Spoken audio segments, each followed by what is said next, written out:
जी महाराज की जय। परम पूज्य श्री जिनवाणी माता की जय। आज हम देख रहे हैं 9वां चैप्टर जिन मंदिर के बारे में।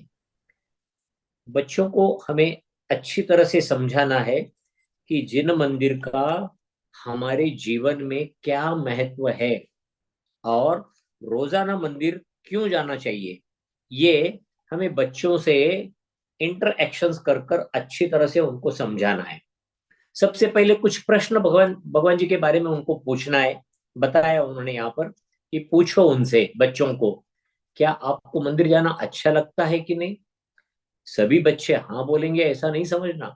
कुछ बोलेंगे नहीं हमें अच्छा नहीं लगता, क्यों जाना चाहिए वहां पर, क्या होता है जाने से, वगैरह वगैरह। कई प्रश्न उनके मन में रहते हैं और उनको कभी कभी बोरियत लगती है, क्यों जाए हम मंदिर में। तो उनसे प्रश्न पूछना है, अच्छा लगता है, हाँ या नहीं। अगर हाँ बोलते हैं तो क्यों, नहीं बोलते हैं तो क्यों, ये भी हमें उनको पूछना है, बच्चों से पूछना है। फिर दूसरा उन्होंने कहा है, जिन मंदिर में आप किसका दर्शन करते हो, भगवान की शांत वीतरागी मुद्रा का दर्शन करते हो कि नहीं। तो शांत मुद्रा और वीतरागी मुद्रा। शांत मुद्रा मतलब क्रोध की मुद्रा नहीं है, या किसी प्रकार के कपट के भावों की मुद्रा नहीं है, लोभ की मुद्रा नहीं है। ये बच्चों को वहां पर भगवान की मुद्रा अर्थात चेहरा किस प्रकार होता है उसकी तरफ ध्यान देने के लिए बच्चों को बताना है। इसमें शब्द दिया है वीत रागी। हम सबको मालूम है राग मतलब मोहनीय कर्म। इसके दो भेद जो हम कहते हैं क्रोध मान, क्रोध और मान कहते हैं हमारे लिए द्वेष के रूप में, और माया और लोभ आते हैं राग के रूप में। ये चारों भी जिनके पास बिल्कुल नहीं है उनको कहते हैं वीतरागी। तो उनकी मुद्रा का हम उस प्रकार दर्शन हमारे होते हैं कि नहीं, ये उनसे पूछना है। कई बच्चों को ये मालूम नहीं होगा कि मंदिर में जाने के बाद हम किस प्रकार दर्शन करें। तो भगवान की जो मुद्रा है उस मुद्रा को देखें, ये इस प्रश्न के माध्यम से हमें उन्हें सूचित करना है। उन्होंने आगे पूछा है, क्या आप जिन मंदिर के अलावा अन्य देव के मंदिर भी गए हैं क्या। जाते हैं बच्चे, बच्चों के दोस्त होते हैं, उनके साथ कभी कभी वो चले जाते हैं। कभी कभी किन्हीं बच्चों के माँ बाप अन्य देवी देवताओं को मानने वाले होंगे तो माँ बाप के साथ भी जाते हैं। तो उनको पूछना, क्या आपने कभी अन्य देव के मंदिर को जाकर उनके दर्शन किए हैं क्या। अगर किए हैं तो आपको उसके बारे में क्या लगता है, वहां के देव कैसे थे, उनकी मुद्रा कैसी थी, किस प्रकार के उनके पास परिग्रह आदि था। ये सब कुछ उनको पूछना है बच्चों को। और फिर उन्होंने कहा है कि बच्चों को ये पूछे कि जैसे हम दिन भर में अन्य कार्य आवश्यक करते हैं, भोजन करते हैं, पहले तो स्नान करते हैं, भोजन करते हैं, अपना अध्ययन करते हैं, खेलने कूदने जाते हैं, किसी के साथ गपशप करते हैं, टीवी देखते हैं, मोबाइल देखते हैं, जैसे अन्य कार्य करते हैं, क्या वैसे ही मंदिर जाना जरूरी है या नहीं, आवश्यक है या नहीं, ये बच्चों को पूछना है। और फिर बच्चों के बारे मुख से उन उसका क्या उत्तर आता है ये देखना, ये बात ध्यान में रखना। समझो हमारी क्लास में 20 बच्चे हैं, तो हमारे पास 1 से 20 अगर अंक लिखे हुआ पेपर अगर रहेगा तो हम टिक मार्क कर चल सकते हैं। क्या आप जिन मंदिर के अलावा अन्य देव के मंदिर गए हैं कि नहीं। हाँ बोलने वाले मिलेंगे 12, नहीं बोलने वाले मिलेंगे 8। तो ये ध्यान में लेना है कि मूल संख्या कितनी बड़ी कौन सी होती है, जाने वाली है या नहीं जाने वाली। वैसे ही मंदिर जाना आवश्यक है ऐसा मानने वाले कितने बच्चे हैं, कितने बच्चे नहीं मानते, इसका भी रिकॉर्ड हम रखें। और बच्चों को अच्छी तरह से समझाना है हमको। क्या समझाना है कि जिन मंदिर के बारे में, जिन मंदिर के बारे में हमें ये समझाना है कि किस प्रकार हम जिन मंदिर में, पहले तो जिन मंदिर क्या है ये समझे, और फिर क्यों जाए, कैसे जाए, इसकी क्या विधि है, ये बच्चों को हमें समझाना है। ठीक। इसमें परिचय लिया गया है नीचे। क्या दिया है देखो, परिचय। उन्होंने दिया है कि इस परिचय में उन्होंने कहा है कि यदि आप जिनेंद्र भगवान के साक्षात दर्शन करना चाहते हैं, साक्षात, साक्षात का मतलब होता है कि अरिहंत परमेष्टि जिनेंद्र तीर्थंकर परमेष्टि हमारे सामने विराजमान है। परमेष्टि की मूर्ति नहीं, भगवान जी साक्षात विराजमान है। तो क्या हम कर सकते हैं क्या इस समय प्रेजेंट टाइम में? नहीं कर सकते। क्यों नहीं? क्योंकि पंचम काल में भगवान का जन्म नहीं होता है, चतुर्थ काल में ही होता है। और चतुर्थ काल में ही हमें तीर्थंकर भगवान साक्षात समोसरण में विराजमान मिलते हैं। तो तीर्थंकर भगवान कब मिलते हैं? चतुर्थ काल में ही मिलते हैं। उनका स्वरूप कैसा है, क्या है, नहीं, पंचम काल में हमें कुछ नहीं समझ में आएगा। समझ में आएगा तो वो सिर्फ चतुर्थ काल में, वह भी चतुर्थ काल में, उसी काल में जिस काल में साक्षात तीर्थंकर भगवान समोसरण में विराजमान है। तो समोसरण में विराजमान रहने वाले जिनेंद्र भगवान को देख पाना अत्यंत दुर्लभ बात मानी जाती है। तो हम ये कहते हैं बच्चों को कि हम चतुर्थ काल में, हमने तो देखा नहीं है क्योंकि हम चतुर्थ काल में जन्मे नहीं, हम तो पंचम काल में जन्मे हैं। तो नीचे उन्होंने कहा है सब कुछ समय के लिए, कुछ समय के लिए समोसरण में आए जीव भगवान के दर्शन कर सकते थे। कब? चतुर्थ काल में। लेकिन अभी संभव है क्या पंचम काल में? नहीं। क्यों नहीं? क्योंकि पंचम काल में तीर्थंकर भगवान साक्षात विराजमान नहीं है। उनका जन्म पंचम काल में नहीं होता। 24 तीर्थंकर चतुर्थ काल में हो चुके, अब नहीं होंगे। जब नहीं होंगे तो हमें समोसरण भी नहीं लगेगा उनका, और हम उसको देख भी नहीं सकेंगे। हाँ, कोई बच्चे कहेंगे विद्यमान 20 तीर्थंकर तो है विदेह क्षेत्र में, तो क्या हम उनका दर्शन नहीं कर सकते? हम विदेह क्षेत्र में पंचम काल में नहीं जा सकते क्योंकि वहां तक पहुंचने की शक्ति हमारी नहीं होती है। अतः विदेह क्षेत्र में भी हम तीर्थंकर भगवान के दर्शन जाकर नहीं कर सकते। तो क्या कहा है, ऐसा संभव तो नहीं हो रहा है कि तीर्थंकर भगवान को साक्षात हम देखें, उनके साक्षात दर्शन करें, संभव नहीं हो रहा है। फिर क्या करना है? यदि आज हमें अगर दर्शन उनका करना है तो उनकी प्रतिमा, जिन प्रतिमा के ही हम दर्शन कर सकते। तो तीर्थंकरों का दर्शन जिन प्रतिमा के द्वारा। क्यों? क्योंकि जैसे तीर्थंकर होते हैं वैसे ही उनकी प्रतिमा बनाई जाती है, सर्वांग सुंदर खड़गासन या पद्मासन में वीतरागी परिणाम उनके होते हैं, नासाग्र दृष्टि होती है, आदि आदि सब कुछ। वो जिन प्रतिमा वैसी ही बनाई जाती है जैसे साक्षात तीर्थंकर होते हैं समोसरण में। और फिर उनकी प्रतिमा के द्वारा हम भगवान के दर्शन कर सकते हैं। उन्होंने ये भी कहा है कि जिन प्रतिमा को विराजमान करना है, कहाँ विराजमान करेंगे, कहाँ रखेंगे उनको? भगवान की प्रतिमा कहाँ रखी जाती है? जिन मंदिर में। तो इसलिए जिन मंदिर की आवश्यकता है, और उसे ही कहते हैं हम जिनालय, जिन आलय। आलय का मतलब होता है गृह या घर। जिनेन्द्र भगवान की प्रतिमा जहां पर रखी जाती है, जिस घर में, जिस आलय में रखी जाती है, उसे जिनालय कहते हैं। और उस जिनालय में हमें जिन मंदिर की आवश्यकता होती है, इसलिए हम जिन मंदिर को निर्माण करते हैं। आइए इस चैप्टर में हम समझेंगे जिन मंदिर के बारे में। बच्चों को क्या समझाना है? देखो, शब्द, नीचे शब्द का अर्थ दिया है वो पहले ध्यान में ले। क्या दिया है शब्द? देखो, जिन मंदिर।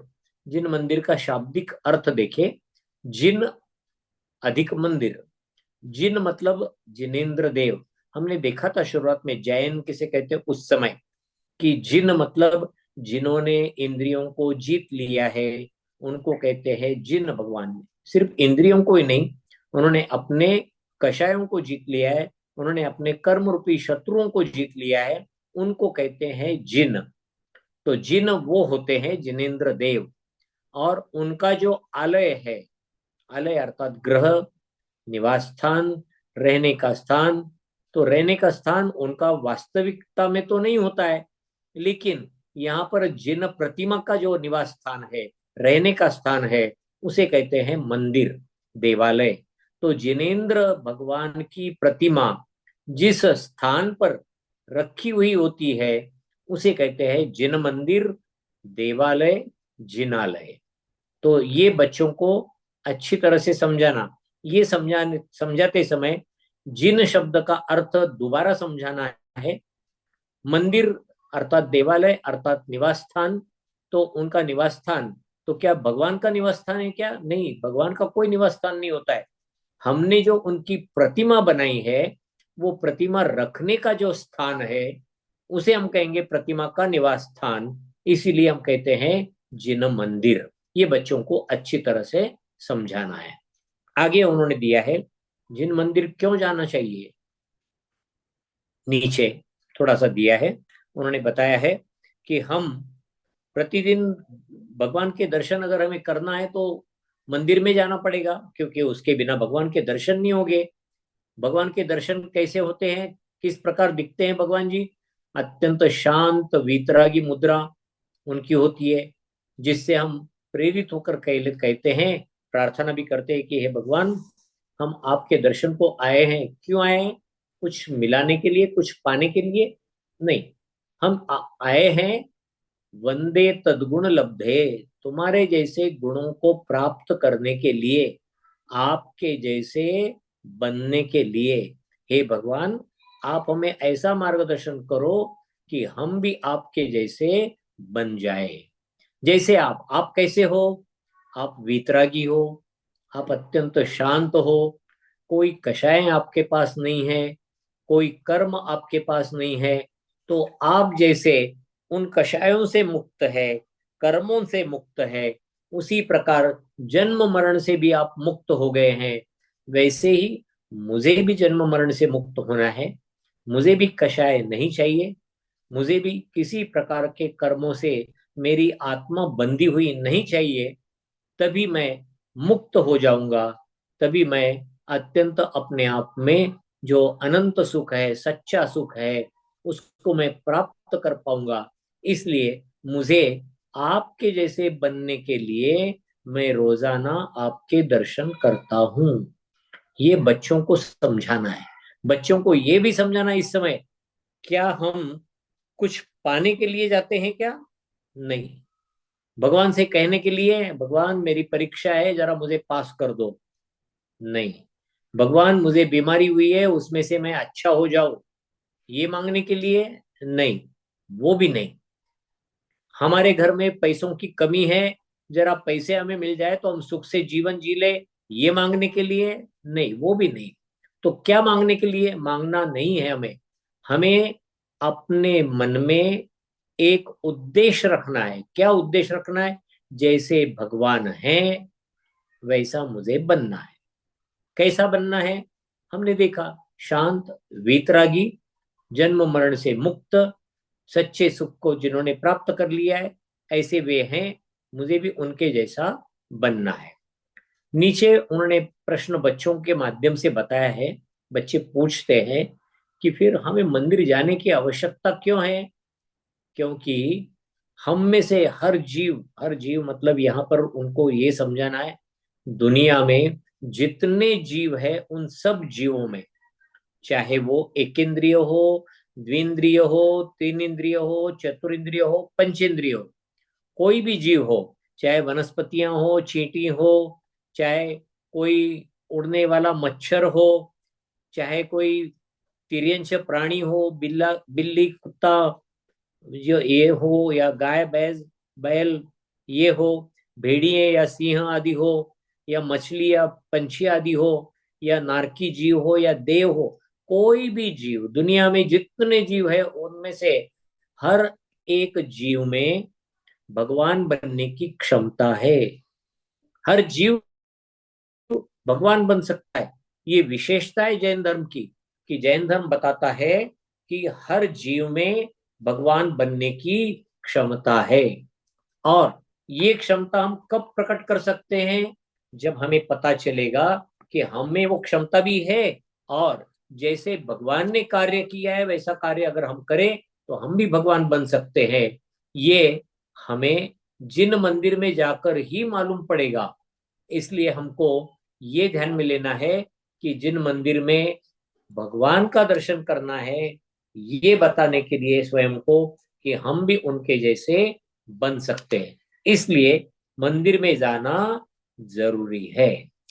आगे प्रश्न किया है कि भगवान, अगर वहां पर देखा गया तो उन्होंने इसके बारे में, वातावरण के बारे में, मंदिर का वातावरण क्या है उसको लेकर कुछ बातें हमें समझाई है। देखते पढ़ते हम, फिर उसकी चर्चा करते हैं। उन्होंने कहा वातावरण का हमारे जीवन पर बहुत प्रभाव पड़ता है। जैसे हम अप्पू घर जाते हैं, अप्पू घर मतलब कोई म्यूजियम कहो, कोई खेलने की जगह कहो, कोई देखने की जगह, तो झूला देखने के बाद झूले में झूलने का मन होता है।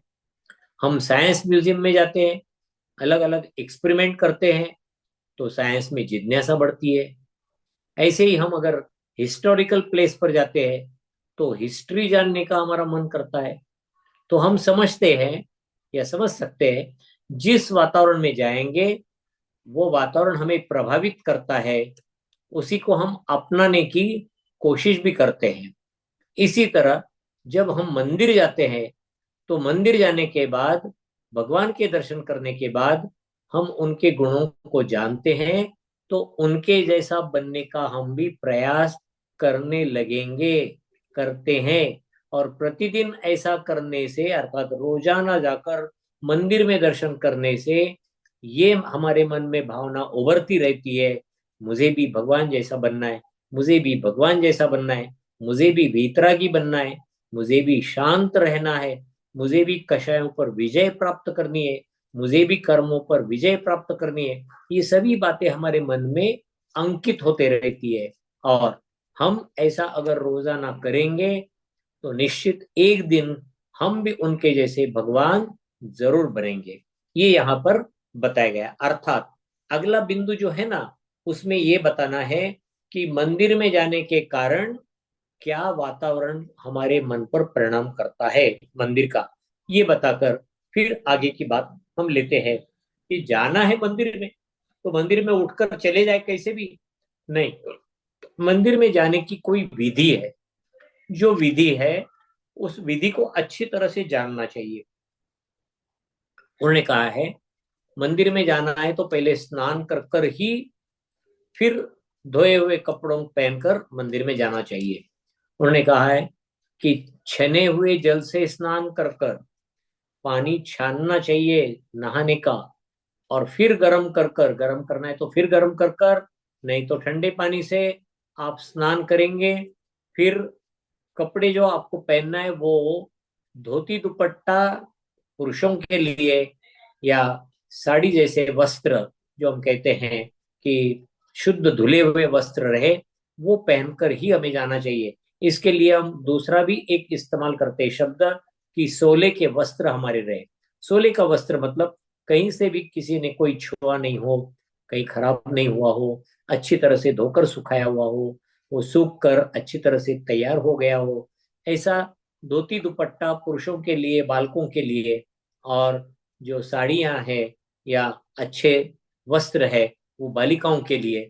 ध्यान में एक बात रखना है, बालिकाओं को आजकल जो कम वस्त्र पहनाने की आदत लगाई जाती है उसे पूर्णतः बंद कर दे। जो आधे हाथ मतलब अपने शोल्डर जॉइंट से लेकर आगे के हाथ खुले, या फिर शोल्डर पर छिद्र बनाए हुए कपड़े, या फिर पेट तक ही वस्त्र ऊपर का, नीचे का वस्त्र नीचे, बीच का पेट बताता हुआ वस्त्र नहीं, ये वस्त्र, या फिर आधे पांव दिखाते हुए वस्त्र, हम अपने बच्चों को बचपन से जैसे वस्त्र पहनाते हैं वैसे ही वस्त्र पहनने की उनको आदत लगती है। उन्हें कैसे वस्त्र पहनाने चाहिए? उनको पूरे वस्त्र पहनाने चाहिए। मंदिर में जाते समय जिद करें हम माँ बाप या घर के बुजुर्ग कि आपको कौन से वस्त्र पहनकर ही मंदिर जाना है, वो उसी क्वालिटी के वस्त्र पहनकर मंदिर में जाए। और ये भी भारतीय वस्त्र, जो जीन्स की पैंट आती है वो भारतीय वस्त्र नहीं है। कोई कहेगा वो तो कॉटन का है, नहीं, वो भारतीय वस्त्र नहीं है। वो इसलिए नहीं है, थोड़ा सा विषयांतर है, लेकिन जीन्स की पैंट हमारे भारतीय वातावरण में बिल्कुल नहीं चलेगी। जीन्स की पैंट पहनी जाती है पाश्चिमात्य राष्ट्रों में, जहां पर ठंड बहुत है और वहां पर उनको गर्मी चाहिए, तो वो गर्मी पहुंचाने वाली वो जीन्स की पैंट वहां पर चल जाती है। और वहां पर ठंडी के दिनों में कपड़े धोना वगैरह वगैरह उनको पॉसिबल नहीं होता है, पसीना नहीं आता है, तो एक एक कपड़ा वो 15-15 दिन तक भी इस्तेमाल करते हैं। हमारे यहाँ ऐसी सिचुएशन नहीं है। हमारे यहाँ तो शीतोष्ण वातावरण है, थोड़ा उष्ण वातावरण भी कहा जाएगा उनकी अपेक्षा। हमें पसीना आता है, और पसीना आते समय जीन्स की पैंट पहनना ये हमारे शरीर के लिए अत्यंत घातक है। इतना ही नहीं, बच्चों को ये भी समझाना है कि आपके शरीर का विकास ऐसे पाश्चिमात्य कपड़े पहनने पर ठीक से विकास नहीं होगा। कुछ कुछ बिंदु ऐसे हैं जो बच्चों को हम अभी नहीं समझा सकते, लेकिन टीचर्स लोगों को समझ लेना चाहिए कि जीन्स जैसे पैंट अगर बच्चे मतलब लड़के पहने तो उनके शरीर में वीर्य अच्छी तरह से तैयार नहीं होता है।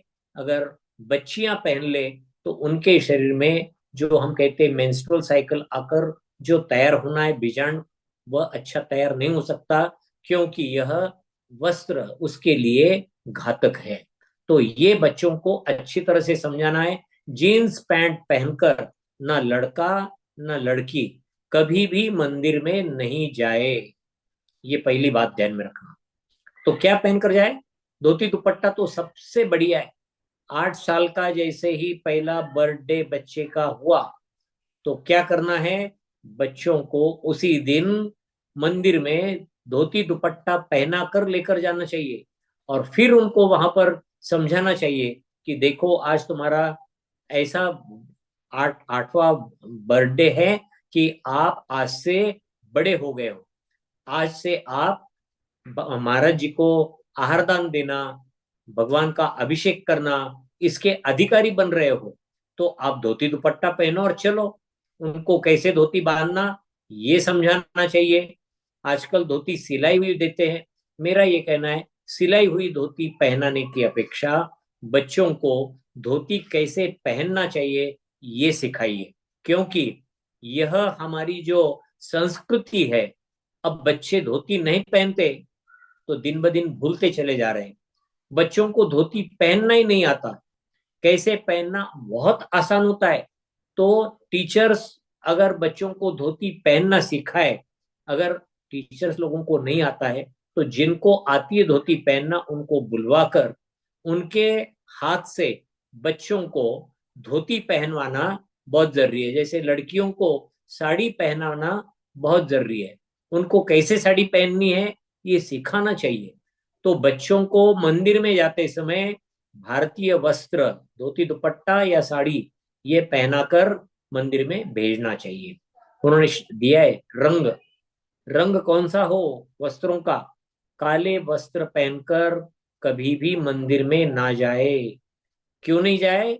उसके पीछे शास्त्र है। काला रंग कहा जाता है यह कृष्ण लेस्या वाला। लेस्या एक अलग रूप से टॉपिक है, आगे चलकर पढ़ेंगे हम।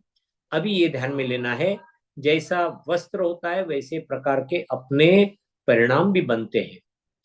सफेद वस्त्र देखिए तो परिणाम बिल्कुल जिसे हम कहते हैं पवित्र परिणाम अपने होते हैं, और काले रंग के भड़कालू वस्त्र अगर हमने पहने तो हमारे जो मन के परिणाम होते वे भी अच्छे नहीं होते, भड़कालू परिणाम होंगे हमारे।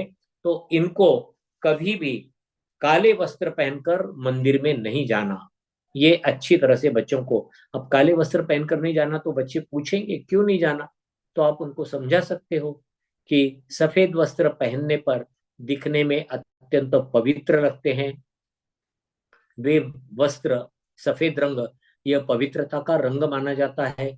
जो भी शुभ कार्य किया जाता है तो सफेद रंग के कारण से उसमें शुभता का वहां पर अस्तित्व प्रदर्शित होता है। इसके साथ में आप ये भी कह सकते हो कि काला रंग रहने पर मन में भी अपने भाव काले आएंगे, अर्थात खराब भाव आएंगे। तो बच्चों को अच्छी तरह से समझाना है कि वस्त्र कौन से पहने मंदिर में जाते समय, तो कंपलसरी वस्त्र, एक तो शुभ्र वस्त्र हो, सफेद वस्त्र हो, धोती दुपट्टा सबसे अच्छा। केसरी वस्त्र वस्त्र चलेगा कि नहीं? हाँ चलेगा, क्यों नहीं चलेगा। केसरी चलेगा, पीला चलेगा, सफेद चलेगा, इन तीनों में कोई दोष नहीं है। हरा, नीला या काला, इनको थोड़ा अवॉइड करें, ये वस्त्र मंदिर जी में नहीं इस्तेमाल करें। और कौन से इस्तेमाल करना है? सफेद वस्त्र, जो हम कहते हैं पीले रंग के वस्त्र, या जो कहते हैं केसरी रंग के, थोड़े गुलाबी रहे तो भी चलेंगे, लेकिन ये वस्त्र ही चाहिए। ज्यादा वस्त्र पहनकर मंदिर में ना जाए।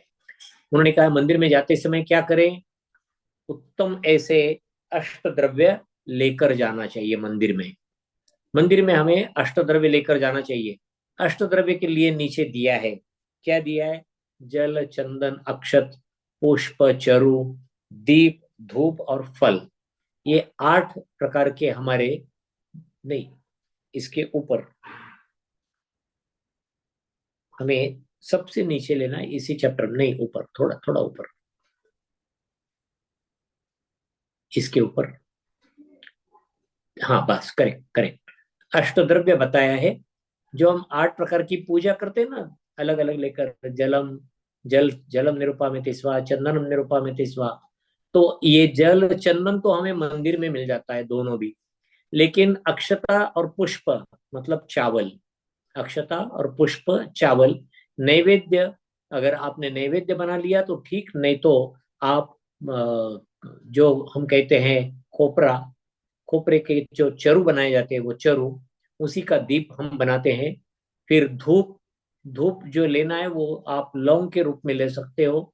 और फल जो है वो आप बादाम कहो, छोहारा कहो, या फिर आप कमल काकड़ी कहो, या फिर किशमिश कहो, ये आप फल के रूप में लेकर जा सकते हो। ये अपने घर से ही द्रव्य लेकर जाना है, और लेकर जाने के बाद वहां पर जाकर अच्छी तरह से स्वच्छ धोकर उसको थाली में सजा लेना चाहिए।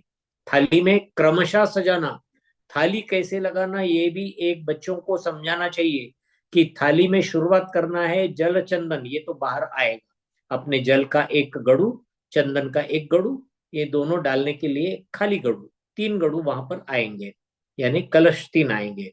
अच्छा, उसके बाद में अक्षत, सफेद चावल, फिर आएंगे पुष्प, पीले चावल, फिर आएगा नैवेद्य, ये चिटखारे आएंगे, चटखारे हम जो कहते हैं, खोपरे के टुकड़े, उनको हम कहते हैं नैवेद्य। फिर उन्हीं को रंगीन कर लिया तो बन जाते हैं हमारे दीप। आपने दीप डायरेक्ट भी रखा तो भी कोई दिक्कत नहीं। उसके बाद में धूप, धूप जो है, बाहर का जो धूप मिलता है, जहां तक हो सके अवॉइड करें, क्योंकि वो उसमें गोबर के माध्यम से वो धूप बनाया जाता है, और गोबर हम पवित्र नहीं मानते अपने मंदिर जी में। अतः बाहर का धूप इस्तेमाल ना करें। आप क्या इस्तेमाल करें? आप लौंग वहां पर इस्तेमाल कर सकते हो धूप के लिए। और फल, फल जहां तक हो सके हम सूखे फल इसलिए चढ़ाते हैं, क्योंकि गीले फलों में असंख्यात जीवों का अस्तित्व रहता है। सूखे फल में जीव नहीं रहते। हम प्रासुक द्रव्य चढ़ाना चाहते हैं, अतः हम जैसे अंगूर है, खरबूजा है, आम है, ये हम चढ़ाते नहीं है। क्यों नहीं चढ़ाते हैं? क्योंकि इन एक एक फल में भी असंख्यात जीव हम मानते हैं रहते हैं। लेकिन वही सूखे हुए अगर फल रहे, जैसे सूखा हुआ मनुखा है, या फिर आप बादाम को सूखी हुई, या फिर आप कह सकते हैं सूखे हुए छुहारे को, तो इनमें जीव नहीं होते, तो हम इनको चढ़ाने में प्रासुकता का अधिक प्रमाण मानते हैं।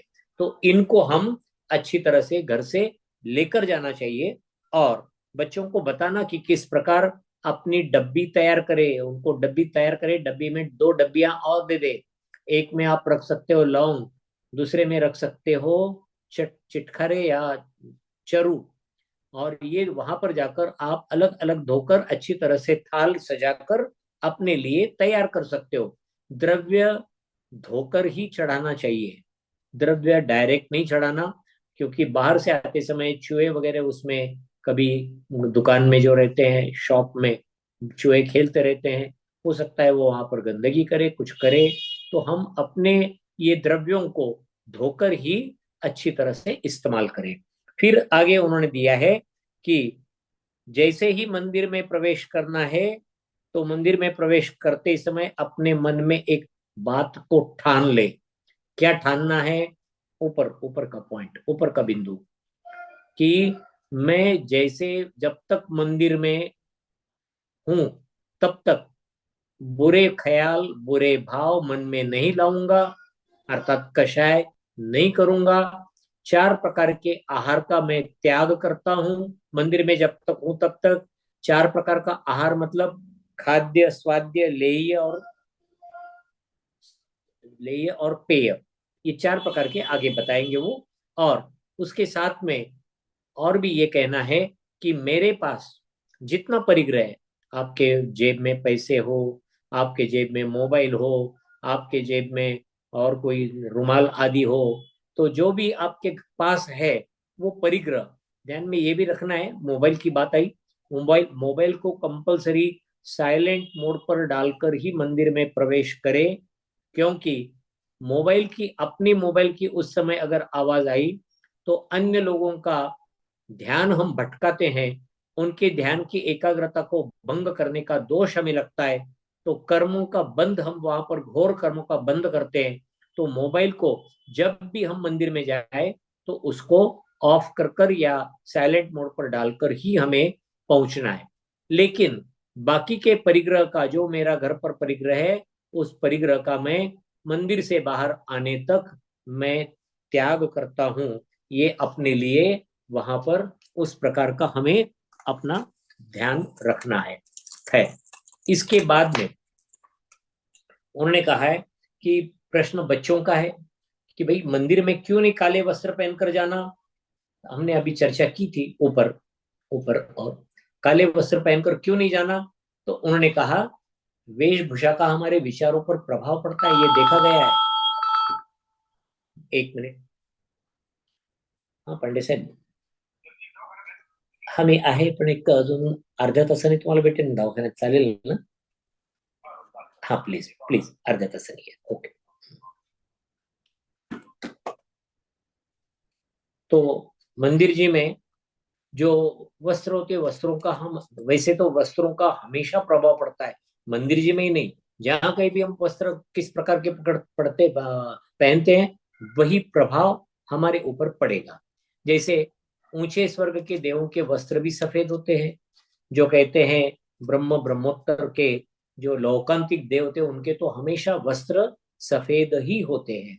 ब्रह्मोत्तर के लौकांतिक देव, ये देव भगवान के पंच कल्याणक में सिर्फ और सिर्फ दीक्षा कल्याणक पर ही आते हैं, तो उनके वस्त्र हमेशा सफेद ही रहते हैं। सफेद वस्त्र शांत भाव को दर्शाते हैं, काले वस्त्र अशांति को, अपने मन में खराब खराब विचारों को, क्रोध आदि को, कषायों को ये बताते हैं। इसलिए काले वस्त्र पहनकर मंदिर जी में नहीं जाना चाहिए। ये बच्चों को हमें अच्छी तरह से समझाना है। आगे भी एक प्रकार का प्रश्न आ गया कि मैं मंदिर में हूं तब तक मैं 4 प्रकार के आहार का त्याग करता हूं, मंदिर में हमें कोई आहार नहीं करना है, कभी भी नहीं खाना है, ना पीना है, तो कौन कौन से 4 प्रकार के आहार? ये बात अच्छी तरह से ध्यान में रखना।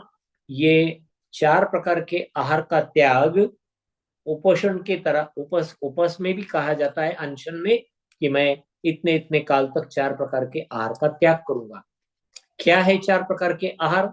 खाद्य, खाने वाले पदार्थ, मतलब हम दांत से चबाकर वगैरह जो खाते हैं, रोटी बाटी मोदक चावल वगैरह, ये सब खाद्य में आएंगे।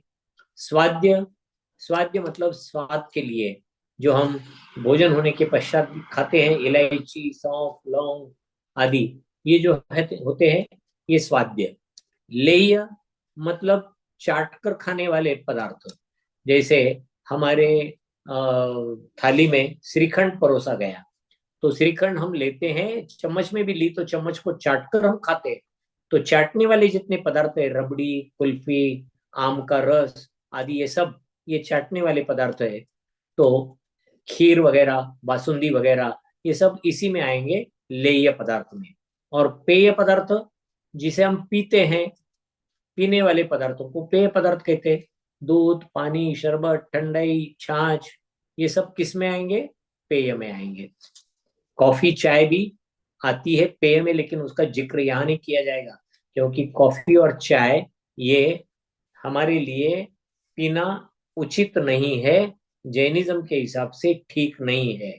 तो वो चार प्रकार के आहार में पेय, ये दूध, पानी, शरबत, ठंडाई, छाछ, इसके बारे में बताया गया है। तो ये होते हैं चार प्रकार के आहार। इनको इनका हम पूरी तरह से त्याग करते हैं और फिर अपन अंदर मंदिर में प्रवेश करें। मंदिर में प्रवेश करते ही समय, आगे दिया है उन्होंने, नहीं दिया है। मंदिर में प्रवेश करते ही समय दो तीन बातों को जरा ध्यान में रखें। क्या करें? मंदिर में निकलते ही समय, अंदर प्रवेश करते ही समय, जो चौखट है मंदिर जी के, उसी को स्पर्श कर कर नमस्कार करें 3 बार। फिर बोले निस्सही निस्सही निस्सही।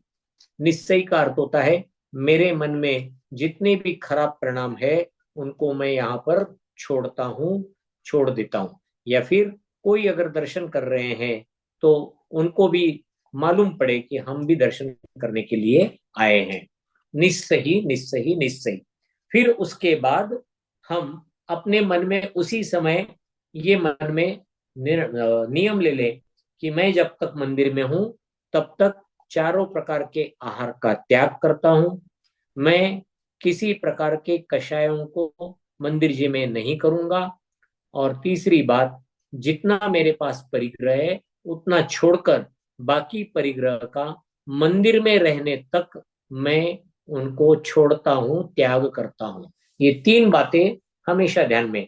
खाने पीने का नियम, मैं खाने पीने का चारों प्रकार के आहार का त्याग, कषायों का त्याग, अपने क्रोध मान माया लोभ को छोड़ने का त्याग, और तीसरा जो बिंदु है वो परिग्रह के संदर्भ में, मेरे पास जितना परिग्रह बस उसको ही मैं अभी अपना परिग्रह मानता हूँ, बाकी परिग्रह का मैं मंदिर में रहने तक त्याग करता हूँ। ऐसे 3 प्रकार के नियम मंदिर जी में अंदर जाते समय लेने चाहिए। फिर से देख लेना। पहला नियम, पहला तो बिंदु होगा कि हम निश्चय निश्चय निश्चय बोलकर 3 बार चौखट को स्पर्श कर कर नमस्कार करें, पहला बिंदु। दूसरा बिंदु, चारों प्रकार के आहार का त्याग।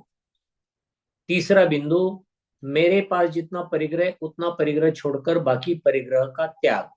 और चौथा बिंदु, मेरे पास मैं कषायों को नहीं करूंगा, ये नियम करता हूं। तो ऐसे चारों नियम करने से हम उतनी देर तक एक प्रकार से उच्च स्तर पर हम चले जाते हैं। इसलिए और उतने हमारे कर्मों का बंध कम होता है। तो मंदिर जी में कर्मों का बंध कम करने के लिए ये नियम हमें करने चाहिए। आगे क्या करें? अब मंदिर में आए तो देव दर्शन तो करना ही चाहिए, सवाल ही पैदा नहीं। तो भगवान जी की ओर एक टक निहारे, अच्छी तरह से देखे। क्या देखे? उनका कैसा स्वरूप है। उनका चेहरा देखो कितना शांत है। उनके चेहरे पर ना आपको क्रोध दिखेगा, ना आपको ज्यादा जिसे हम कहेंगे हंसी दिखेगी। हंसी नहीं, हास्य अलग है। हास्य की अपेक्षा हम ये कहेंगे कि मंद मुस्कान है। मंद मुस्कान है। क्यों? वो मुस्कान उनके उस भाव को दिखाती है कि वो कितने अनंत सुख में विराजित है, उसको दिखाती है। तो वो मंद मुस्कान देखना चाहिए। आप अच्छी तरह से निहार कर देखो, एक एक भगवान जी की ओर देखेंगे तो आपको ध्यान में आएगा कि भगवान जी के किस प्रकार के भाव है। अत्यंत सुंदर भाव होते हैं। उनकी तरफ देखते ही ऐसा लगता है वहां से नजर हटाए नहीं, देखते ही रहे अपन भगवान जी को। तो उनको देखना चाहिए। उनके चेहरे पर कौन से परिणाम है? शांत परिणाम है, वीतरागी परिणाम है, किसी प्रकार के क्रोध मान माया लोभ के कोई परिणाम नहीं है। इसका भी चिंतन हमें वहां पर करना चाहिए। और फिर उनके पास कौन से गुण है? 4 गुणों का तो हम निश्चित रूप से पहले चिंतन करें। 4 गुण अरिहंत परमेष्टि है ना, तो 4 गुणों का निश्चित निश्चित रूप से चिंतन करें। अनंत ज्ञान है उनके पास, केवल ज्ञान है। उनका ज्ञानावरणीय कर्म का नाश हो चुका है। तो हे भगवान, आपके पास तो अनंत ज्ञान है। दूसरा बिंदु आता है दर्शनावरणीय कर्म का नाश हो गया, तो अनंत दर्शन है आपके पास। तो केवल दर्शन, केवल ज्ञान पहला, केवल दर्शन दूसरा। तीसरा होता है जो हम कहते हैं अनंत सुख। तो अनंत सुख उनके पास होता है। और फिर उसके बाद हम कह सकते हैं चौथा जो है, चौथा जो लिया जाएगा वो आएगा अनंत शक्ति।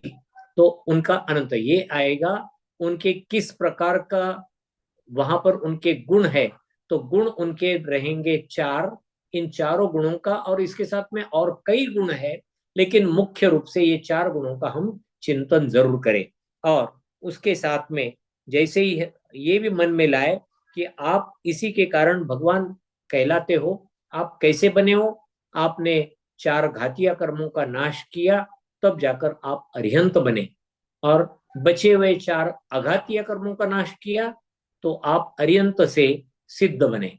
ये हम चिंतन करें। और फिर हे भगवान, मैं भी आपके समान बनना चाहता हूं, इसीलिए वंदे तद्गुण लब्धे, मैं आपको नमस्कार करता हूं। इस प्रकार ये चिंतन कर कर उनको हमें देखकर नमस्कार करना चाहिए। फिर उसके बाद दर्शन एक बार किया, भगवान की स्तुति करें। भगवान की स्तुति देव दर्शन स्तुति कहे। दर्शनम देव देवस्य दर्शनम पापनाशनम, बच्चों को ये पढ़ाना चाहिए। या फिर हम जो कहते ना, प्रभु पतित पावन मैं अपावन, चरण आयो शरण जी, ये बच्चों से हम पाठांतर करा लेते हैं। ये भी उनको वहां पर बोलने के लिए कह सकते हो। बच्चों को अगर समय है, छुट्टी का दिन है, सैटरडे संडे है, कोई और छुट्टी आई है, तो उनको अभिषेक उनके हाथ से कराए। बच्चों को पूजन कैसी करनी है वो सिखाए। पूजन उनको करने के लिए प्रोत्साहित करे। और जाप कैसे देना ये भी उनको सिखाए। जाप नमोकार मंत्र के सिखाए, ओम के जाप सिखाए। या फिर आप कह सकते हो ओम ह्रीम अरहम असी औसा नमा, ये जाप उनको बता सकते हो। तो जाप बच्चों को सिखाने चाहिए। और कैसे देना हाथों पर, ये भी सिखाए 9 बार। फिर 27 बार, अधिक से तीन बार लिए तो 9 त्रिक 27 होंगे। या फिर समय है आपके पास तो एक माला जरूर ले, माला लेने के लिए भी बच्चों को सिखाना चाहिए। और फिर उसमें स्तुति अभिषेक वगैरह करवाने के बाद जो स्तुति बताई है, वो स्तुति भगवान की वहां पर कराने के लिए उनको बताए। अष्ट द्रव्य से उनको पूजन कराने के लिए बताया जाए। अगला बिंदु, पूजन कराने के लिए बताया जाए। और फिर जाप जाप में ओम ह्रीम श्री पार्श्वनाथ जिनेन्द्राय नमः, जो भी जिनेन्द्र भगवान रहेंगे मुख्य मूल नायक, या उनको जो भी याद आए, उनको जो भी पसंद है, कोई भी 24 तीर्थंकर में से किसी भी तीर्थंकर का जाप दिया जा सकता है। या फिर नमोकार मंत्र का जाप, आपके पास समय कम है, आप ओम बोलते रहे। ओम बोलने की विधि उनको बताए, किस प्रकार ओम म भी उतने ही प्रमाण में बोलना है, ये बच्चों को बताया जाए। तो 9 बार, 27 बार, 36 बार, या फिर 108 बार आप उनको जाप देने की विधि जरूर करने के लिए प्रोत्साहित करें, प्रेरित करें। फिर उनको स्वाध्याय करने के लिए भी बताएं। मंदिर जी में स्वाध्याय भी करना है। तो क्या स्वाध्याय करना चाहिए? मंदिर जी में जो पाठशाला है, मंदिर जी के नजदीक जो ग्रंथालय है, या फिर पाठशाला में रखे हुए जिनवाणियां हैं, या फिर अलग अलग जो ग्रंथ है, शास्त्र है, उनमें से प्रथमानुयोग के भी शास्त्र अगर जो होंगे, तो सही अर्थ में तो बच्चों को पढ़ने लायक छोटी छोटी किताबें जरूर रखनी चाहिए। आजकल बहुत मिल रही है कि जो हम कहते हैं कॉमिक्स के माध्यम से हम तीर्थंकरों के चरित्र कहो, या फिर 63 का पुरुषों के चरित्र को, सुंदर सुंदर घटनाएं को, महाभारत को, रामायण को, हमारा जैन जैन महाभारत, जैन रामायण वाली किताबें, ये बच्चों को पढ़ने के लिए प्रेरित करें। एक ही दिन में सब पढ़े क्या? नहीं नहीं, उनको बोलना आज आपने जितना पढ़ा उसके आगे उसको पढ़ना है। लेकिन जो पढ़ा है उसके लिए क्या करना है, उसका मनन करे, ध्यान करे, चिंतन करे, और फिर अंतिम बिंदु में ये भी समझाना है उनको कि मैं कौन हूं, ये चिंतन करे। वहां पर शास्त्र पढ़ा है, प्रवचन सुना है, तो थोड़ी देर बैठकर सोचना चाहिए, ध्यान करना चाहिए क्या, कि जैसे भगवान है वैसा तो मैं भी हूं, लेकिन भगवान किस प्रकार से भगवान बने, क्या मैं वो प्रकार कर सकता हूँ, क्या मैं भी भगवान बन सकता हूँ, अगर बनना है तो मुझे क्या करना पड़ेगा। ये बच्चों को चिंतन करने के लिए लगाए, और उनको अच्छी तरह से ये भी समझाए भगवान के जो चार मुख्य गुण हमने देखे, अनंत दर्शन, अनंत ज्ञान, अनंत सुख, अनंत वीर्य, इसके बारे में अपना भी चिंतन रखे कि मेरे पास कितना ज्ञान, कितना दर्शन है, कितना सुख है, कुछ भी नहीं है, कितना किस प्रकार का मेरे पास शक्ति है। तो हमारी शक्ति कुछ नहीं, भगवान के पास अनंत शक्ति है। कैसे मिली, तो कर्मों का नाश कर कर मिली। ऐसा चिंतन करने के लिए उन्हें प्रोत्साहित करें, और अंत में उनके पास से आरती करने की उनको विधि सिखाए। ध्यान में ये रखना है, आरती करते समय, सवेरे के समय तो आप आरती कर सकते हो, कोई मतलब दीपक लगाकर। शाम के समय आरती करते समय इतना ही घी ले जो आरती करते करते बिल्कुल थोड़ी देर में समाप्त हो जाए। तो ऐसी अत्यंत कम घी का इस्तेमाल कर कर आरती करें रात के समय, पर्टिकुलरली शाम के समय। रात में तो आरती करते ही नहीं है, शाम को आरती करते हैं। तो वो भी सूर्यास्त के समय, सूर्यास्त से पहले आरती जो करते हैं, वो आरती कराने की विधि उनको बतानी चाहिए। तो पंच परमेष्ठी भगवान की, देव शास्त्र गुरु की, मूल नायक भगवान की, जिनवाणी माता की, इनकी आरती कैसे करनी, ये बच्चों को जरूर सिखाए। सवेरे के समय भी आरती करा सकते हो, अगर बच्चों को समय है, छुट्टी है, शाम को पाठशाला में आ रहे हैं, उस समय भी आप उनके पास से आरती करा लेते हो। इस प्रकार ये पूरे यहाँ तक का विषय लिया गया है। आगे का जो है ध्यान करने की विधि, वो तथा जिन मंदिर में क्या नहीं करे, ये विषय हम अगली क्लास में लेंगे। अभी अपने पास समय कुछ ही मिनटों का बचा है। अगर किसी का कोई प्रश्न है तो अपन चर्चा उसकी कर सकते हैं।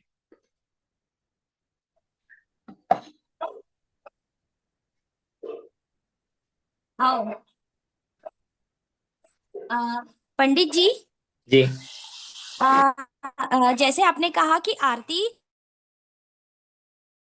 सूर्योदय से सूर्योदय पहले से होनी नहीं, चाहिए, सूर्योदय नहीं। पर जी। सॉरी, सूर्यास्त के पहले।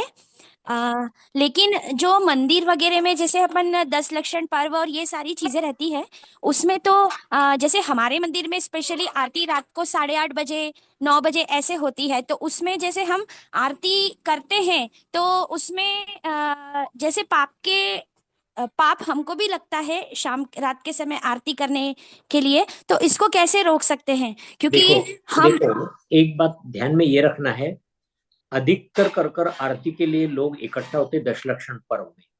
हाँ वो दिन आते हैं बारिश के दिन, और जी बारिश के दिनों में शाम के समय बहुत ज्यादा कीटक उत्पन्न होते हैं। जी। ये कीटक जैसे ही दीपक की लौ देखते हैं ना, तो उस हम्म। पर झाप डालते हैं, उस पर आकर वो जंप करते हैं और वहीं जलकर मर जाते हैं। क्या करना है, आरती करे, आपको चाहिए 8:30 को करनी है, अगर सब इकट्ठा उसी समय होते हैं, अन्य हम्म। समय में नहीं होते, तो हम ये नहीं कह सकते भाई जल्दी करो, शाम को 6 बजे। काम छोड़कर लोग नहीं आते, उनका जी काम होने के बाद आते हैं। चलो ठीक है, आप 8:30 बजे कर रहे हो, लेकिन इतना ही घी ले कि जो आरती करते करते आपका दीपक उस घी में समाप्त हो जाए, अपने आप वो शांत हो जाए। इसका मतलब ये है, बहुत देर तक जलने वाला दीपक हमें रखना नहीं है। हमारे यहाँ पर पूरी रात जलने वाला दीपक रखने की प्रथा किसी भी शास्त्र में कही गई नहीं है। अच्छी तरह से ध्यान में लेना। और जी। क्या करना है, बस दीपक उतनी देर तक जले जितनी देर तक हम आरती करना चाहते हैं। इसलिए घी उतना ही रहे, ज्यादा रखने की आवश्यकता नहीं है। और उससे आप आरती करें। पाप, रात्रि में आरती करने से पाप लगता है क्या? देखो, वैसे तो कोई भी हम क्रिया करेंगे तो कुछ ना कुछ तो पाप लगता है, लेकिन पाप की अपेक्षा पुण्य का विचार करें। और पुण्य अगर ज्यादा है तो उसमें थोड़ा सा ये लगने वाला पाप चल जाता है, उसको अपन ध्यान में रखें। उसमें कम से कम पाप कैसे हो, इसका विचार करें। अगर आप शाम को सूर्यास्त से पहले अगर आरती करते हो तो सबसे अच्छा माना जाएगा, सबसे अच्छा माना जाएगा। रात्रि में करते हो दोष तो लगेगा, लेकिन जी। सब लोग इकट्ठा आकर कर रहे हो, भक्ति बढ़ रही है, सभी लोग आकर उसी जोड़ कारण से जुड़ रहे हो, और उसके बाद में वो स्वाध्याय में सम्मिलित हो रहे हो, तो जरूर करें। लेकिन ध्यान ये रखें कि उसके इर्द गिर्द कोई कांच का एक फुग्गा जो होता है वो रखें, ताकि जी। उस पर आकर कीटक डायरेक्ट ना गिर पड़े। इन सभी बातों को अच्छी तरह से ध्यान में रखकर जितना कम पाप हो वो कर कर अपनी क्रिया करने में कोई दोष नहीं है। करे लगता है दोष, लेकिन उसको हम निग्लेक्ट कर सकते हैं। धन्यवाद पंडित जी। अ, अगला प्रश्न है, उपवास में ऊपर से गीली पट्टी या शरीर पे तेल लगाने से क्या उपवास व्रत भंग हो जाता है? हमारा भोजन या आहार कवलाहार कहा है, लेप्याहार नहीं। दो शब्द ध्यान में लेना। आहार में यहाँ पर मैं दो भेद बता रहा हूं, कवलाहार और लेप्याहार। कवलाहार का मतलब होता है कि हम ग्रास उठाकर लेते हैं और फिर खाते हैं, ये होता है हमारा भोजन। और जो लेप्याहार है, वनस्पतियां जैसे जहां पर पानी होता है, पानी की तरफ गई, उनके इर्द गिर्द पानी आया, तो मूली पर सब तरफ से पानी आने पर वो उनको सोख लेती है, उसे कहते हैं लेप्याहार। हमारा लेप्याहार नहीं होता है। इसलिए तेल से या घी से हमने दुखने वाले भाग को हमने मालिश किया, तो क्या आहार हो जाएगा? क्या नहीं होगा, वो आहार में नहीं माना जाता। ठीक, ये बात ध्यान में रखना है कि जैसे त्यागी लोग होते हैं, उनकी हम वैयावृत्ति करते हैं, वैयावृत्ति करते समय तेल या घी की मालिश करते हैं, तो क्या उनके उपवास का या उनके व्रत का भंग होता है? नहीं होता है। नहीं, ऐसा नहीं मानना। तो यथा योग्य वैयावृत्ति करने के लिए यथा योग्य पद्धत से इनका इस्तेमाल करने में कोई दोष नहीं लगेगा। जैसे उपवास वगैरह का भंग नहीं होगा, ये ध्यान में लेना। आहार की दो पद्धतियां। पहला आहार हमने कहा कौलाहार, मनुष्य कौलाहार ही करता है। लेप्याहार मनुष्य छोड़कर अन्य, जैसे तिर्यंचों में वनस्पतियां लेप्याहार करती है, उनको हमें उस प्रकार से ध्यान में लेना है। ठीक। अगला प्रश्न ये है, मेहंदी या लेप लगाना क्या आहार में आएगा? और उसके बाद एक और प्रश्न है, मंदिर जी की चौखट को क्यों छूना चाहिए? चौखट छूने के बाद हाथ गंदे कहलाएंगे तो द्रव्य कैसे चढ़ाएंगे? देखो, सबसे पहले तो ये बात ध्यान में रखना, नौ देवता कौन सी है? क्या हम नौ देवता को मानते कि नहीं मानते हैं? अरहंत, सिद्ध, आचार्य, उपाध्याय, चार हो गए। फिर लेते हम जिन धर्म, जिनागम, जिन चैत्य, चैत्यालय आ गए। तो ये जो हमारे पांच परमेश थी, और जिन धर्म, जिनागम, जिन चैत्य और चैत्यालय, ये बने चार। पांच और चार नौ। इसमें चैत्यालय भी नव देवता में आता है, इसलिए चैत्यालय को हम पूजनीय मानते हैं। जहां पर चैत्यालय होता है, उसको उल्लंघन कर कर उसके ऊपर से देवों का विमान भी नहीं जा सकता है, इतना महत्व चैत्यालय का है। तो चैत्यालय को हम स्पर्श कर कर नमस्कार करते हैं। हाथ आपके गंदे हो गए, जाकर थोड़े पानी से धो लो। द्रव्य धोना पड़ेगा आपको, द्रव्य भी धोना है, हाथ भी धो लो, धोने में कोई दिक्कत नहीं। और उसके बाद नमस्कार करो, कोई दोष नहीं लगेगा। तो चौखट को नमस्कार करने में हम उस देवालय को मानते हैं। देवालय मतलब संपूर्ण मंदिर। संपूर्ण मंदिर को हम कहते हैं कि नव देवता में से ये एक देवता है, तो उसको वहां पर मानते हैं। ये ध्यान में लेकर वहां पर नमस्कार करना चाहिए। जो पहला है कि आपने पूछा था कि क्या क्या प्रश्न था, आधा पहला आधा प्रश्न पहला पूछा। प्रश्न ये था कि हाथ पे मेहंदी लगाना क्या आहार में आएगा, मेहंदी या लेप? नहीं, नहीं, मैंने कहा ना, लेप प्यार में नहीं आता है। लेप प्यार हम करते नहीं है, वो इसमें आहार में नहीं आएगा, नहीं आएगा। वैया वृत्ति में आएगा, शरीर के लिए यथा योग्य करने में रखने में आएगा, नहीं ऐसे नहीं। मेहंदी में कहा जाता है कि ठंड बहुत होती है, उष्णता शोक सोख लेती है, ठीक है, वो वैयावृत्त में आएगा। मेहंदी के बारे में तो लिखा हुआ कुछ नहीं मिलता अपने जिनवाणी में, कम से कम मेरे पढ़ने में नहीं आया। और दूसरी बात कि जो लेप्यार जो कहा जाता है, जैसे किसी 10 लक्षण के कोई उपवास कर रहे हैं तो उनकी वैयावृत्ति की जाती है, तो थोड़े घी से तेल से मालिश उनकी कर देते हैं, कोई दिक्कत नहीं, कोई दोष नहीं आता है, उनका उपवास का भंग नहीं होता है। हम्म। अगला प्रश्न है निकिता साहा जी का। निकिता जी अपना प्रश्न पूछे। जय जिनेन्द्र पंडित जी। जय जिनेन्द्र। पंडित जी, जैसे आपने बताया था कि काले वस्त्र पहनकर नहीं जाते, तो जब बच्चों को पढ़ाया था तो बच्चों ने पूछा कि फिर भगवान की मूर्ति तो काली होती है, तो वो कैसे चलता है? तो मैं कुछ उत्तर नहीं दे पाई ठीक से। देखो, उनको बच्चों को ये समझाना, तीर्थंकरों के जो रंग होते हैं, हम देखते हैं बेगोरा, बेसावलिया, बेहरिया, बेलाल, षोडश कंचन वर्णो जयवंतो त्रिकाल। ये 5 प्रकार के रंगों में हमें भगवान जी की मूर्तियां, प्रतिमा जी मिलती है।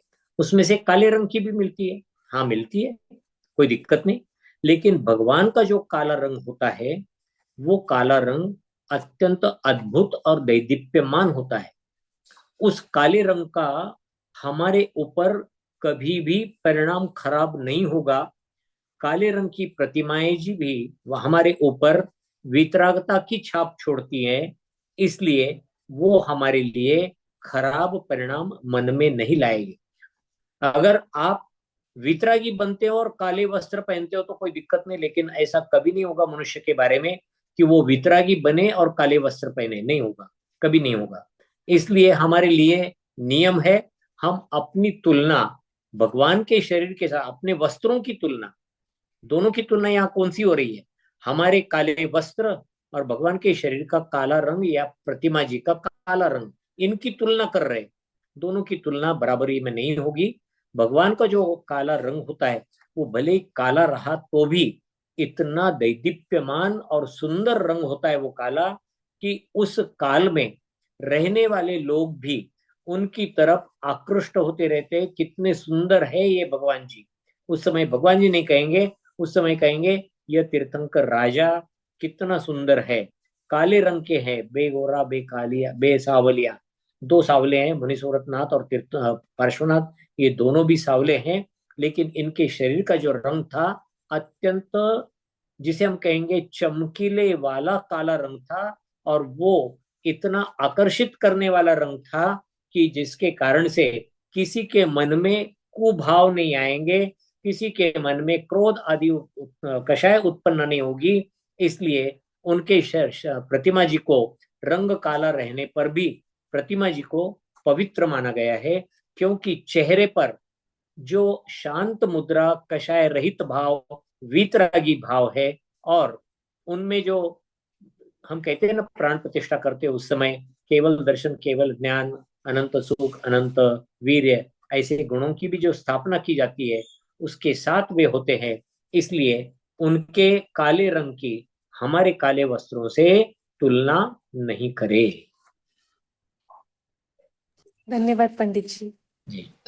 अगला प्रश्न आया है पंडित जी, वीनू जैन जी का है। वो पूछती है कि आपने कहा कि आरती जो होती है वो संध्या काल से पहले होनी चाहिए, तो जो मंदिर में जो अखंड दीप जलाने की जो प्रथा है उसके बारे में क्या कहा जाएगा, और उस पे कौन सा दोष लगेगा यदि अखंड दीप मैं तो जलता है मैं मंदिर तो में तो? मैं तो इसके लिए नो कमेंट कहूंगा। अखंड दीप की प्रथा के लिए नो कमेंट्स, क्योंकि ये कहने के बाद पंथवाद बढ़ता है, हम उसमें नहीं पढ़ना चाहते। हम इतना ही कहेंगे, हम देव दर्शन की विधि, जितने भी भगवान के बारे में करने वाली विधि, मंदिर में करने वाली विधि, इसमें कम से कम जीवों की हिंसा हो, ऐसी विधियां हम करें। क्योंकि संसार में बाहर तो हम विधि ऐसे करते हैं जिसमें जीवों की हिंसा होती है। मंदिर जी में वैसी क्रियाएं हम क्यों करें, नहीं करें। तो इसलिए मैं इतना ही कहूंगा, आप इतना ध्यान में रखो कि बस हम भगवान जी के लिए आरती करते समय जितना आवश्यक है उतने ही समय के लिए आरती करें, बस खत्म। इससे ज्यादा मैं कमेंट नहीं करूंगा। ठीक। जी, अगला प्रश्न है शिल्पी जी का।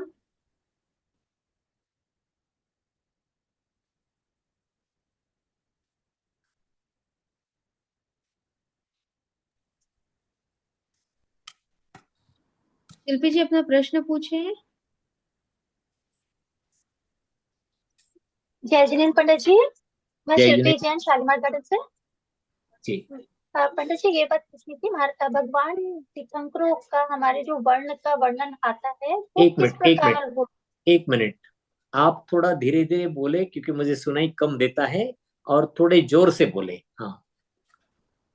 पंडित जी, हाँ भगवान के वर्ण का जो वर्णन आता है, जी। तीर्थंकरों के वर्ण का वर्णन आता है वो किस प्रकार किस प्रकार? होता है। नहीं, वर्ण का वर्णन, वर्ण का वर्णन उन्होंने यही बताया है कि षोडश कारण शायद, कुल मिलाकर 24 तीर्थंकरों में से 16 तीर्थंकरों के शरीर का वर्ण सुवर्ण रंग का है। बाकी के जो है जी। बे गोरा, बे सांवलिया, बे हरिया, बे लाल। बे गोरा मतलब कौन से? चंद्रप्रभ भगवान और पुष्पदंत भगवान, ये दोनों भी गोरे रंग के हैं। फिर आगे दो हरे हैं, दो लाल हैं, वासपूज्य और पद्मप्रभ भगवान, ये लिए जाते हैं लाल रंग के। और दो बे हरिया, हरे रंग में, मेरे एग्जैक्टली ध्यान में नहीं आ रहा है अभी, लेकिन सुपार्श्वनाथ भगवान और पार्श्वनाथ भगवान हरित वर्ण में है। नहीं, मुनि काले सुव्रत काले वर्ण के दो हैं। मुनि मुनि सूरतनाथ सुव्रतिनाथ भगवान, भगवान है। मुनि सूरतनाथ और दूसरे शायद उनके आगे वाले ही हैं, मल्लीनाथ भगवान जी हैं। मेरे हिसाब से पार्श्वनाथ भगवान और मुनि सूरतनाथ भगवान, ये दोनों, नेमिनाथ भगवान एक, हाँ, नेमिनाथ नेमिनाथ भगवान। भगवान, हाँ। हाँ, और पार्श्वनाथ भगवान और एक भगवान हरे तो रंग के, पार्श्वनाथ भगवान हरित वर्ण है। हरे रंग के, हरे वर्ण के। हाँ और जी। एक भगवान जी हरे वर्ण के, मेरे ध्यान में नहीं आ रहा है, मैं नहीं, बताऊंगा। वासपूज्य भगवान और वो दूसरे भगवान जी नहीं, लाल वासपूज्य वर्ण के भगवान लाल हैं। रंग के, हम्म। वासपूज्य भगवान जी लाल रंग के हैं।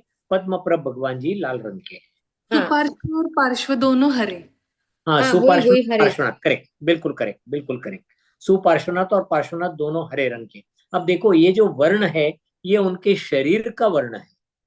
शरीर का वर्ण रहने में कोई दिक्कत नहीं, कोई उसमें ऑब्जेक्शन आता नहीं है।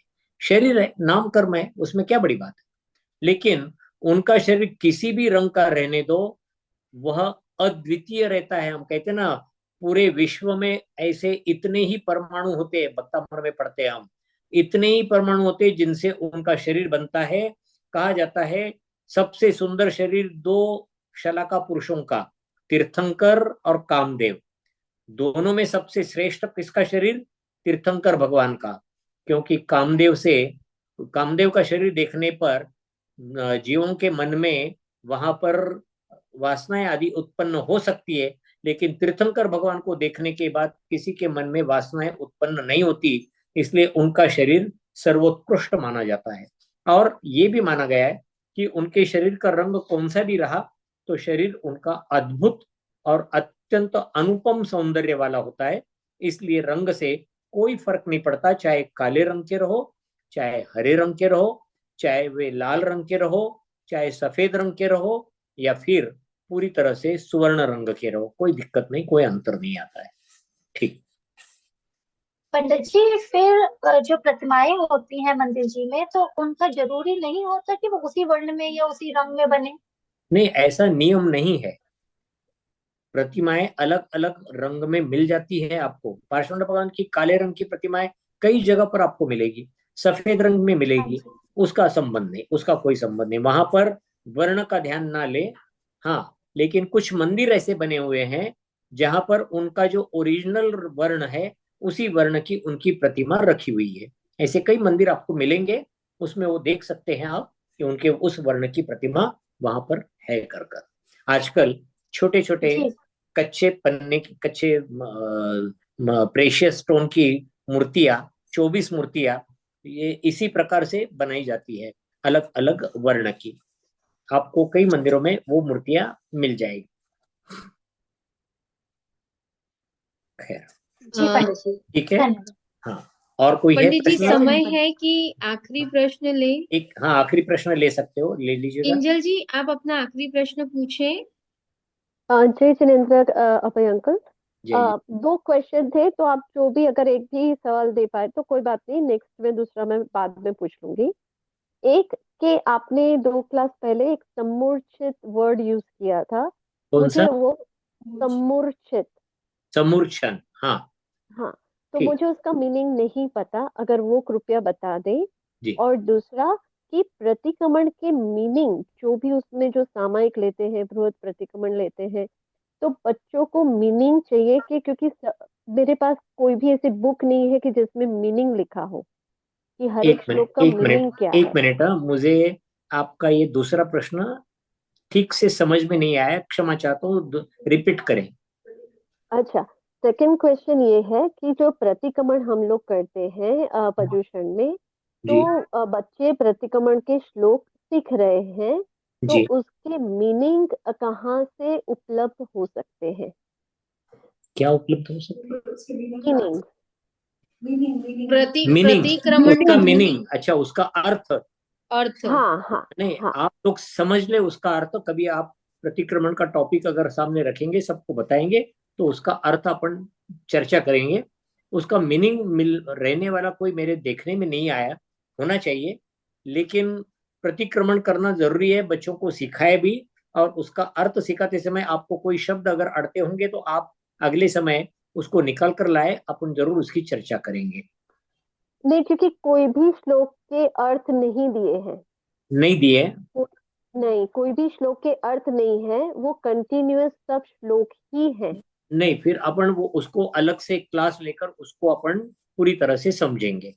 ठीक है। अच्छा। और इसके पहले आपका एक प्रश्न था, समूर्छन। जी समूर्छन के बारे में। समूर्छन का जी। अर्थ यह ऐसा होता है कि वातावरण के जो परमाणु होते हैं उनमें से यथा योग्य परमाणु शरीर बनने योग्य, क्योंकि वहां का जो वातावरण होता है, हवा, नमी, प्रकाश, उष्णता, ठंड, ये सब कुछ अनुकूल रहने पर वह जीव अपने योग्य उन परमाणुओं को इकट्ठा होते ही वहां पर योनि स्थान बन जाता है और उसमें वह जीव उत्पन्न हो जाता है। इसे कहते हैं समूर्छन। अच्छा आपके ध्यान में आया? अच्छा। समूर्छन का अर्थ यथा योग्य परमाणुओं का, वातावरण का प्राप्त होकर योनि स्थान बनना और उसमें आकर जीव उत्पन्न होना। योनि स्थान का अर्थ होता है जन्म लेने के लिए योग्य, यथा योग्य स्थान बनना, उसे कहते हैं योनि अच्छा स्थान। हाँ, तो वो होने के कारण वहां पर वह जीव उत्पन्न हो जाता है। समूर्छन जीव कितने प्रकार के हैं? पांचों इंद्रिय वाले जीव समूर्छन हो सकते, यहां तक कि मनुष्य भी समूर्छन होते हैं। ये मनुष्यों के ही जो पसीना, नाक का, आंखों का मैल, कान का मैल, दांतों का मैल, इनमें जो होते हैं वो उत्पन्न होते हैं और तुरंत मर भी जाते हैं। ये समूर्छन अच्छा। जीव कहलाते हैं। ठीक। जी जी। ठीक। ठीक। धन्यवाद uncle, thank you very much. जी। ठीक। पंडित जी, जी। अ, प्रतिक्रमण का जो पूछ रहे थे दीदी, तो पूज्य प्रणम्य सागर महाराज जी का दार्शनिक प्रतिक्रमण आता है, जो संस्कृत और हिंदी दोनों एक ही में है। प्राकृत, प्राकृत हिंदी, प्राकृत प्राकृत और हिंदी, प्राकृत में और हिंदी में दोनों तरफ है। बहुत सुंदर है। हम तो जहां भी जाते हैं पर्युषण पर्व में, वहां पर वही प्रतिक्रमण हम लेते हैं। सबसे उत्कृष्ट प्रतिक्रमण मुझे वो लगा, क्योंकि आज के जमाने में ध्यान में रखते हुए उन्होंने बनाया हुआ वो बेहतरीन प्रतिक्रमण है।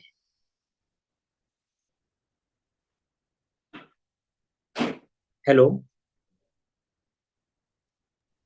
जी पंडित जी, जी सुनाई दे रहा है। जी पंडित जी। जी जी, ठीक। क्या हम जिनवाणी स्तुति करें? जी। हाँ, जिनवाणी स्तुति कर कर सभी लोग कायोत्सर्ग करेंगे। मैं सभी से जय जिनेन्द्र करता हूँ, सभी को उत्तम क्षमा मांगता हूँ, सभी को क्षमा रखता हूँ। और सब लोग कायोत्सर्ग जरूर करें जिनवाणी स्तुति के बाद बाद में। जावाणी के ज्ञान से सूझे लोकालोक, सो वाणी मस्तक नमो सदा देत हूँ धोख। हे जिनवाणी भारती, तो ही जपो दिन रैन, जो तेरे शरणा गहे, सो पावे सुख चैन। जय जिनेन्द्र सबको। सभी से क्षमा, सबको क्षमा, उत्तम क्षमा। जय आप जिनेन्द्र। सभी लोग, पिछले 2 बार से वेट कर रहे होंगे कि